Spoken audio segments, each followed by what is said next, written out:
Hey guys, it's Christina. Welcome to my channel, or welcome back, and welcome to this video. I am going back to my roots, I guess, with this video, and it is just going to be what I eat in a week.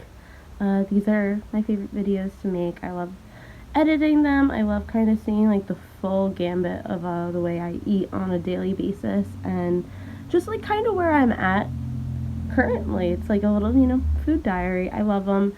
I will say, I don't think this week was the most nutritious. I just have been like really like kind of like struggling to make my meals as complete as possible. Like I usually try really hard to make sure that I have a protein, some type of like leafy green, some type of other vegetable, fruit in my diet, and this week I just did not do that. I just ate what I ate, and if it included a vegetable and fruit, great, and if it didn't, called it a day. Same thing with protein. So I will just say that these videos are never meant to be like nutritional or anything. They're just for food inspiration, as always.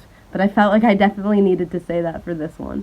It's just for food spo. And then also throwing out there that this what I eat in a week isn't going to be every meal I ate this week, because I did eat a lot of just like simple meals like toast, bagels, a lot of leftovers that I took to work. So I just felt like I didn't need to show that. Like there's only so many times you can watch me put butter on toast or take Tupperware out of my fridge. So like if you're also watching this and you're like, that's not 3 meals a day or even 2 meals a day, or like I think there's one day I literally only showed dinner, like that's why. But yeah, throwing that out there. Yeah, to the video. So what I've been really into currently is at the beginning of the week, or really whenever I can find the time, making a big pot of lentils for myself. So what I'll usually do is I'll take a can of coconut milk, some type of curry paste or curry powder, and then a cup of yellow lentils, and just simmer that in the coconut milk and have a big pot of lentils ready to go for me for all week. So what I did this time is I took some red onion, some garlic. You could use whatever. I just had red onion, and I actually do recommend the red onion. I think it adds a sweetness that's really nice. I let that simmer away till it was translucent. Added in my yellow lentils. I really would recommend yellow or red lentils for this, because the whole point is that it's quick and easy. So yellow and red take a lot less time to cook than like brown or green. But then I'll add my coconut milk mixture, which this time included a green Thai curry paste and some soy sauce. Simmered that away for about 25 minutes, and you get the perfect pot of lentils. It's beautiful mush food. I know some people might not be into it, but I happen to love it. Now we're on to what is a pretty basic breakfast for me, but we still want to show it. We still want to show that it's okay to not have to go crazy in the kitchen to enjoy your breakfast. Because I am a bagel person. I love bagels. So this is a plain Aldi bagel with some Trader Joe's vegan cream cheese. And on this day, I happen to top it with everything but the bagel seasoning. I do not usually do that, to be honest, but I was feeling it. I don't love the Trader Joe's cream cheese. I used to think I loved it more than I think I currently do. It is very hard to spread, so that does give some points off. And then I added a hash brown to my bagel, and do not forget to salt and pepper your hash brown. It makes all the difference. For dinner, I went out with friends and got a pizza that was just tomato sauce, arugula, caramelized onions, roasted garlic, and eggplant. It was super tasty, and we're on to the next morning already. I have been loving a combination of putting a hot cocoa packet and some instant coffee in my coffee thermos or my mug or whatever, then just adding hot water and a little bit of oat milk depending on how I'm feeling. It's basically tastes like a Dunkaccino from Dunkin' Donuts if you have a Dunkin' Donuts by you. And if you don't, I'm so sorry. And if you do have a Dunkin' Donuts and have never had a Dunkaccino, you are missing out. It is hot chocolate and coffee, and it's so tasty. And then I am just taking this to work with some buttered toast. Again, vegan breakfast doesn't have to be that complicated, and I'm pretty sure toast is my favorite food. I've actually learned that about myself this month. I always had a feeling it was my favorite food, but I definitely know now. I've eaten a lot of toast this month. So for dinner, I decided I wanted to get a little creative and try making something that I had never made. Nothing like extraordinary outside of the box, but like not following a recipe and just kind of like cooking how I felt. So I decided to make some soba noodles in a garlic miso sauce, and then I served it with some marinated tempeh. So the tempeh was marinated in this peanut butter sauce that I had made like a week and a half ago at this point, and if I can remember, I think it was just like peanut butter, rice wine vinegar, gochujang, soy sauce, like maple syrup, like that type of thing. So I marinated my tempeh in that for about 20 minutes or so, and then I just sauteed on like medium heat with plenty of oil so it didn't stick. And I wanted it to be pretty crispy, so I did this for a while until it got very brown on both sides. And then I made my sauce in the same pan. I had removed my tempeh, added a bunch of, I want to say I did oil, but it might have been vegan butter. I can't remember. But then I added way too much garlic, but I mean, like, that's like not really like a big problem to have, having too much garlic. But I added garlic, miso paste, this is white miso paste, some sesame oil, and my soba noodles, and just got everything well coated in the sauce.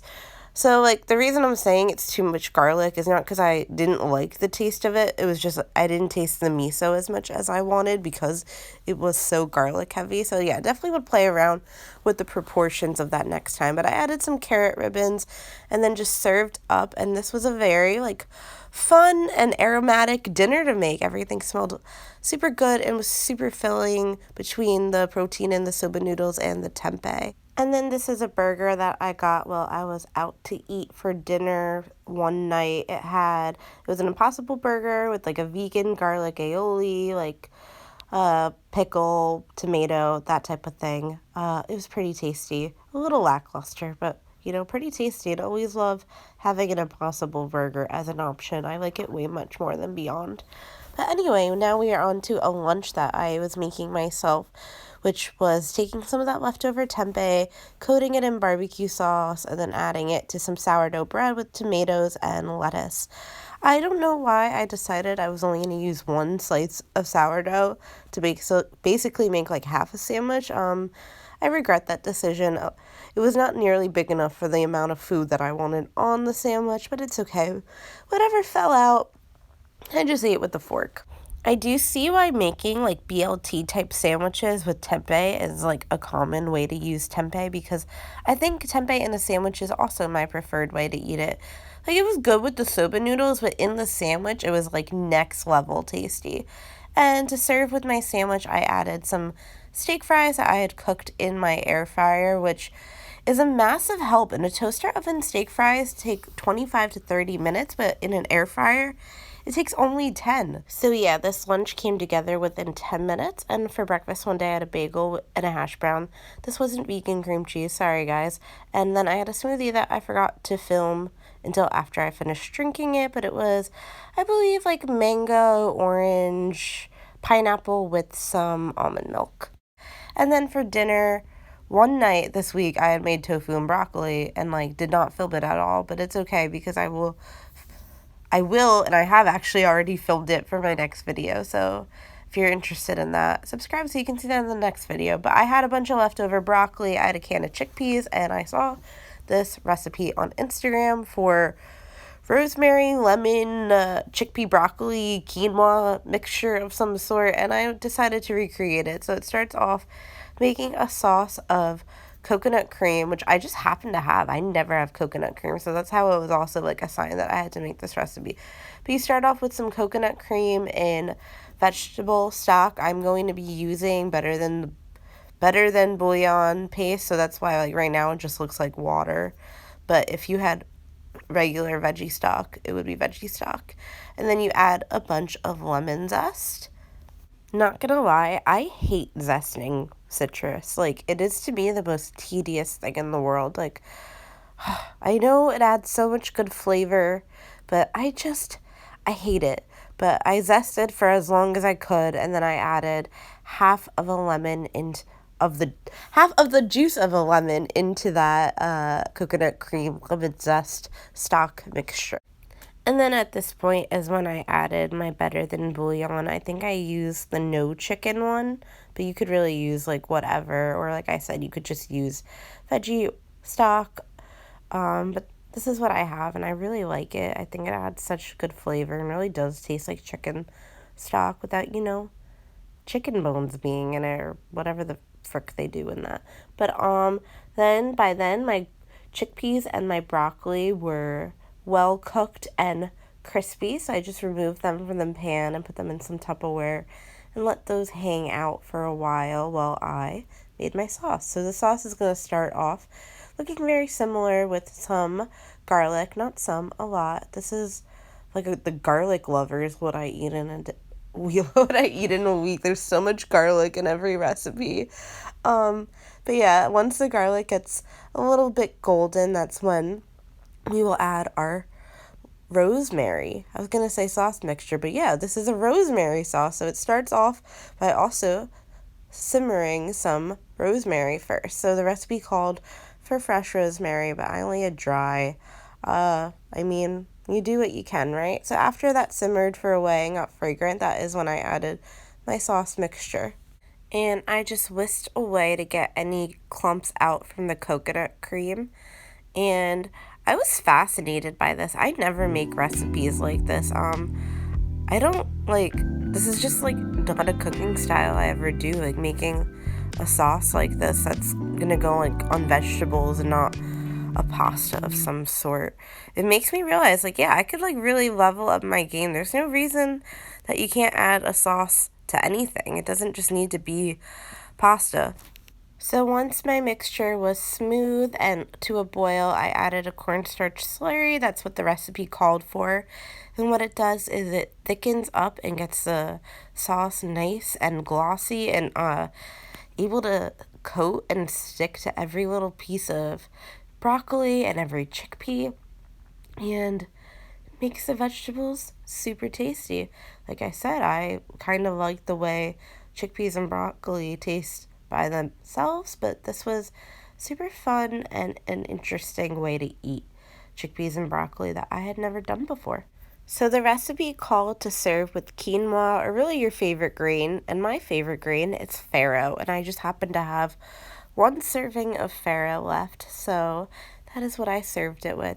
If you've never had farro, oh my god, please find some, it's so good. And then I had this. I know. I'm sorry. I forgot.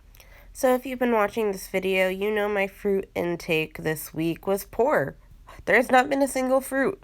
So by this time in the week, I was like, I really need to eat a fruit. Like, this is getting bad. So I decided to make a smoothie because that is the easiest way to make fruit. But I made it an acai smoothie using a Trader Joe's frozen acai puree packet, which I would not recommend using if you're wearing a white tank top. It went poorly for me. That went poorly for my shirt, but it went smoothly, good for my body. The smoothie was delicious. I also decided to add some chocolate protein powder to it because I also, as much as I love bread, did not feel like making another piece of toast or bagel. So I made this smoothie my complete breakfast that day. So the fruit I added was bananas, strawberries, acai puree packet, and then a bunch of almond milk and the chocolate protein powder. And yes, very, very good. I don't love my chocolate protein powder, but I love it enough when it's mixed in with a bunch of other things. So this was breakfast.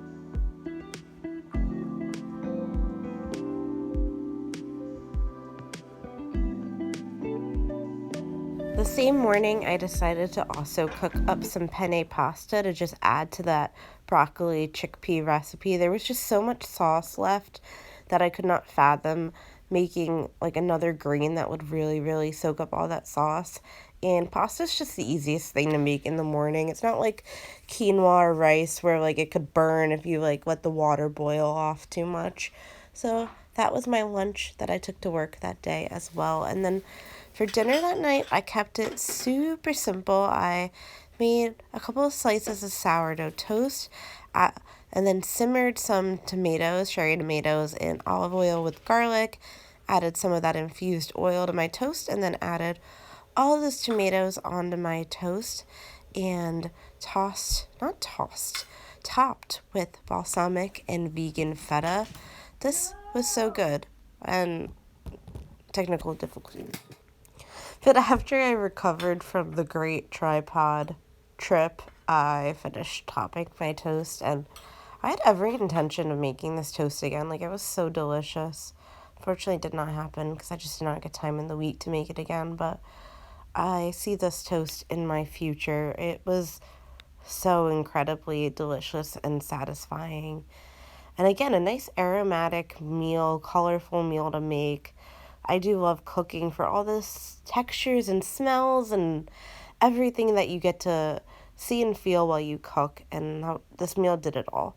So then for breakfast one day, I just took some overnight oats that I had made, the night before, as you do with overnight oats. These are my chocolate oats. I make this a lot, so that's why I didn't show me actually making the oats, but I just topped it with some frozen strawberries that I had thawed, and this was also a tasty breakfast that, hey, got a teensy bit of fruit in. And then for lunch one day, I decided to make some wraps with pretty much one of the only protein sources I had in my house at the time. This frozen falafel that I had cooked in my toaster oven. I added about 3 pieces of falafel to each wrap, which the wrap I had spread some tahini on, then I added some feta, some lettuce, tomato, and, wrapped it up. My thought process for this meal was I needed it for 2 meals, and I wanted 2 wraps each for each meal. So basic multiplication is telling me that is 4 wraps that I made this morning, but I'm only going to film me making one because honestly, making wraps are tedious. I don't love it. I love the taste of it, but I don't love making them. And then this was a really boring salad I made because I needed to use up lettuce. Literally forgot to film my outro, so I'm filming it right now. This is actually like very nice lighting. Thank you so much for watching. I hope you liked this video. If you did, please like, comment, subscribe, all that good stuff on the new channel. It really, really helps. And yeah, if you have any suggestions on what you'd like to see me make, like I said, this is all about food spo. I love new recipe ideas and stuff like that. All right, bye.